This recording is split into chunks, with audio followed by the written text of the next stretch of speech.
Buenos días a todos, somos Entre Guerras y esto es Informativo Geopolítico, unos minutos en los cuales intentaremos resumirte toda la actualidad geopolítica acaecida durante el 1 de octubre de 2025. En Ucrania, el Ministerio de Defensa de Rusia ha anunciado avances en todos los frentes, así como una intensificación de los ataques mediante el uso de drones y misiles. El Ministerio de Energía de Ucrania ha declarado la situación de emergencia en la central nuclear de Chernóbil, después de un ataque ruso que habría dañado la infraestructura energética en la ciudad de Slavutich, cortando la energía al nuevo confinamiento seguro que alberga el famoso reactor 4 de la central. Las autoridades turcas han confirmado el hallazgo de un dron naval Magura cargado con explosivos en alta mar cerca de la ciudad de Karsivasi, en la costa sureste del Mar Negro. El lugar se encuentra a unos 1.450 kilómetros de territorio ucraniano y a más de 900 kilómetros de la Crimea, ocupada por Rusia, y epicentro de la mayoría de los ataques ucranianos con vehículos no tripulados de superficie por parte de Ucrania. Según ha informado el medio turco IHA, el dron fue detectado por pescadores locales, quienes lo remolcaron hasta el puerto de la ciudad sin conocer su carga explosiva. Tras la inspección, las autoridades han confirmado que contenía una bomba activa, por lo que el área portuaria fue cerrada y se prohibió la entrada de embarcaciones civiles, mientras esperaba la llegada de un equipo antibombas. El incidente ha generado serias incógnitas sobre el alcance y la navegación de estos drones ucranianos, ya que su hallazgo tan lejos de zonas habituales de operaciones sugiere una posible expansión del radio de acción o una desviación crítica no controlada, junto con la posibilidad de una escalada que pueda implicar a terceros países en el futuro. Un Antonov 124 ucraniano fue visto hoy en el aeropuerto Ben Gurion de Tel Aviv, donde cargó un contenedor utilizado por las fuerzas de defensa israelíes para almacenar misiles tipo Patriot. Tras la operación, el avión regresó al aeropuerto de Leipzig, Alemania. Procedentes de los ingresos de los activos rusos congelados por la Unión Europea, Kiev ha recibido un tramo financiero de 4.000 millones de euros, según ha informado la primera ministra de Ucrania. Según el Instituto para el Estudio de la Guerra, Rusia y Bielorrusia estarían llevando a cabo operaciones de sabotaje con fuerzas especiales contra infraestructuras críticas en Polonia y podrían lanzar también incursiones adicionales con drones para culpar a Ucrania. Hace unos días, desde Rusia acusaron a Ucrania de estar planeando una operación de falsa bandera en Rumanía o Polonia. No obstante, debemos recordar que el Instituto para el Estudio de la Guerra es un organismo británico y este tipo de acusaciones son similares a las que hace Rusia en sentido opuesto. En Oriente Próximo, Israel confirma el lanzamiento de 5 cohetes desde el norte de Gaza contra Israel. 4 de ellos fueron interceptados y el restante cayó en una zona abierta sin producir daños. El ministro de Defensa de Israel ha anunciado que sus tropas están a punto de completar el cerco total sobre la ciudad de Gaza. Actualmente el ejército se encuentra consolidando su control sobre la parte más occidental del corredor de Netzarim, un eje estratégico que atraviesa la franja y que resulta clave para aislar la capital del resto del territorio. Según el ministro, este avance estrecha el cerco alrededor de la ciudad y obliga a que todos los desplazamientos hacia el sur pasen por puntos de control de las fuerzas de defensa israelíes, lo que limita drásticamente la libertad de movimiento de la población civil. Al mismo tiempo, ha lanzado un último aviso a los residentes, instándolos a abandonar la ciudad. Ha advertido que quienes permanezcan serán considerados terroristas o colaboradores del terrorismo, endureciendo así la postura oficial de Israel frente a la presencia de civiles en las zonas de combate. El ejército ha confirmado que ya dispone de control operativo sobre la parte occidental del corredor de Netzarim, lo que significa que además de bloquear el acceso desde el sur, las fuerzas israelíes impedirán el retorno de los palestinos a la ciudad de Gaza. Qatar, Egipto y Turquía instan a Hamás a dar una respuesta positiva a la propuesta del presidente Donald Trump para poner fin a la guerra en Gaza.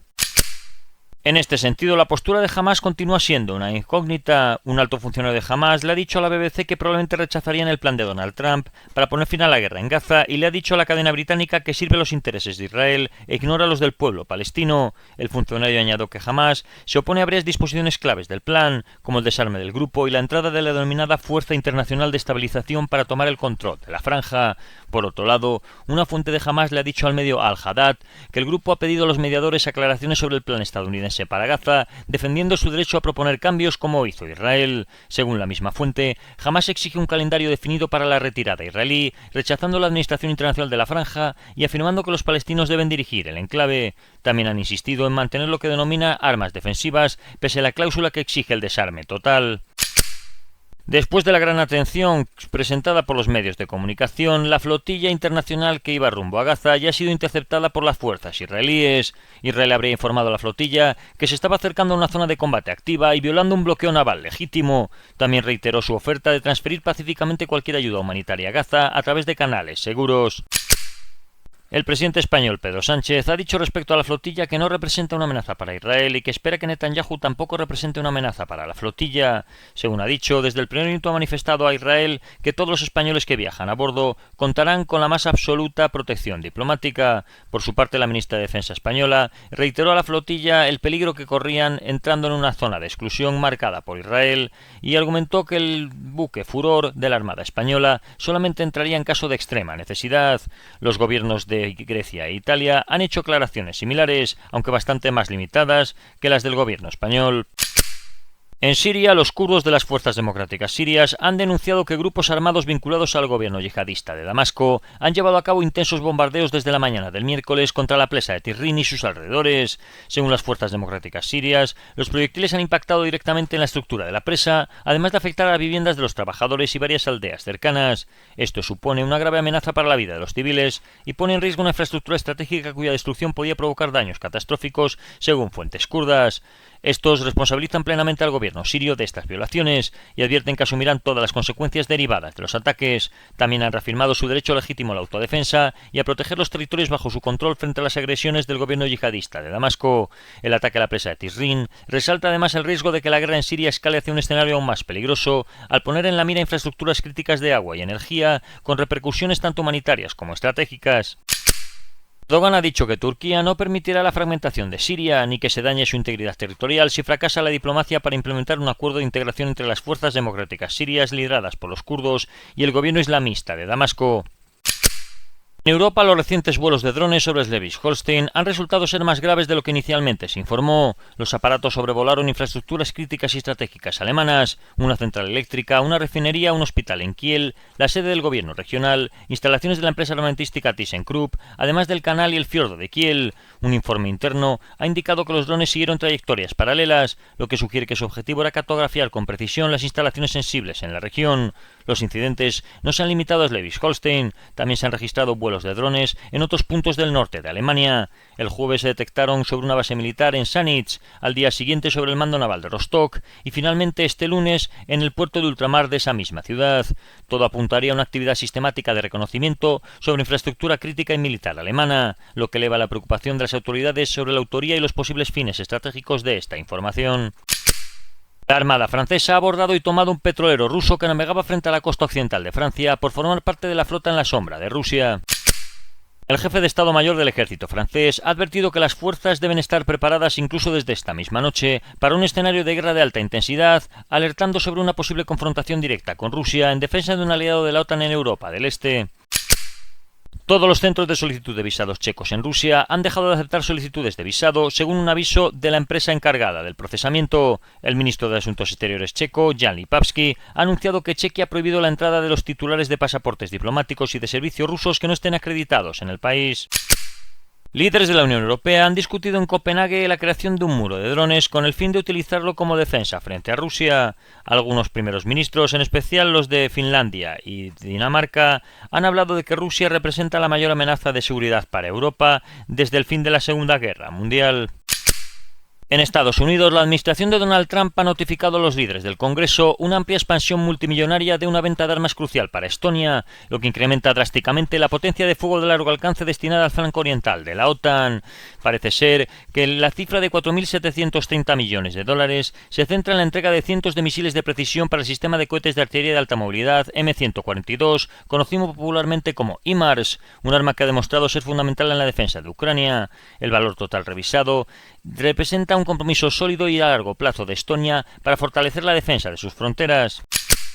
En Asia, la conexión a Internet se ha reanudado parcialmente en Afganistán después de 48 horas de apagón total de las telecomunicaciones. Los dirigentes talibanes no han comentado nada al respecto por ahora. En el último mes se han registrado combates intensos en varios frentes del conflicto birmano, con avances y retrocesos para ambos bandos. El conflicto en Myanmar sigue en un punto de gran volatilidad, con un escenario de guerra de posiciones en el que la Junta busca reafirmar su control sobre áreas estratégicas, mientras la resistencia continúa ampliando su presencia territorial e impidiendo que los militares consoliden sus ofensivas. En África, las protestas en Marruecos continúan en medio de la represión policial, que denuncian varias fuentes. Al menos 263 agentes de las fuerzas del orden y 23 civiles habrían resultado heridos, según Rabat. 409 personas fueron detenidas y 142 vehículos de las fuerzas del orden y 20 coches particulares fueron destrozados e incendiados. Supuestamente, ayer se produjeron diversos disturbios y protestas en más de 17 provincias del país. Mientras tanto, en el Sahel la situación continúa siendo muy volátil. En Níger, tanto el Estado Islámico como Jotanim están intensificando sus operaciones con ataques de creciente envergadura que en ocasiones logran causar bajas en las fuerzas armadas del país. En Mali, Jotanim ha logrado un control considerable sobre las rutas de suministro, imponiendo un bloqueo de combustible al atacar y destruir convoyes de camiones cisterna destinados a abastecer Bamako y otras ciudades. Además, el grupo yihadista ha conquistado bases militares estratégicas, como la de Farabougou, debilitando aún más la autoridad estatal. Mientras tanto, en Burkina Faso la situación es crítica, con una junta militar que mantiene el control efectivo sobre menos de la mitad del territorio, mientras que tanto el Estado Islámico como Jotanim continúan avanzando en dirección a Ouagadougou desde el norte, el este y el oeste, aumentando la amenaza de un posible aislamiento de la capital. Y esto ha sido todo por hoy. Si queréis profundizar en las noticias que hemos comentado, leer alguna de ellas o visualizar diferentes vídeos de actualidad, os recordamos que estamos en la aplicación Telegram, con nombre de usuario @entre_guerras. Que tengan un buen día y recuerden el main.